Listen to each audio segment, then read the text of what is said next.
સૌથી મોટા સમાચાર આવી રહ્યા છે। વર્ષ 2027માં નાગરિકોને બુલેટ ટ્રેનની ભેટ મળશે। રેલવે પ્રધાન અશ્વિની વૈષ્ણવે બુલેટ ટ્રેન અંગે નિવેદન આપ્યું છે। વર્ષ 2027માં આ બુલેટ ટ્રેનનું પહેલા સેક્શનનું ઉદ્ઘાટન થશે। પહેલા સેક્શનમાં સુરતથી બિલીમોરા વચ્ચે બુલેટ ટ્રેન દોડવાની શરૂઆત થશે। બીજા સેક્શનમાં વાપીથી સુરત અને વાપીથી અમદાવાદની શરૂઆત થશે। આ બુલેટ ટ્રેનની કામગીરી ઝડપથી ચાલી રહી છે તેવું અશ્વિની વૈષ્ણવે જણાવ્યું હતું। અત્રે મહત્વપૂર્ણ છે કે રેલવે પ્રધાન અશ્વિની વૈષ્ણવ અમદાવાદની મુલાકાતે છે ત્યારે તેમણે બુલેટ ટ્રેન અંગે આ મોટું નિવેદન આપ્યું છે।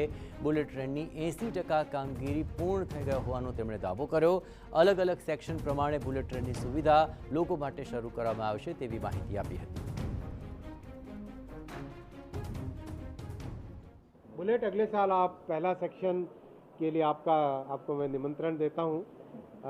सूरत से बिलीमोरा का पहला सेक्शन आरंभ करेंगे, उसके बाद में वापी से सूरत, उसके बाद में वापी से अहमदाबाद और उसके बाद में अहमदाबाद से ठाणे, फिर अहमदाबाद से पूरा मुंबई। एक एक करके सेक्शन बाय सेक्शन ओपन करेंगे। काम बहुत तेज़ी से चल रहा है और काम की क्वालिटी अच्छी है। देख के आया हूँ मैं, पूरा काम बहुत अच्छा तेज़ी से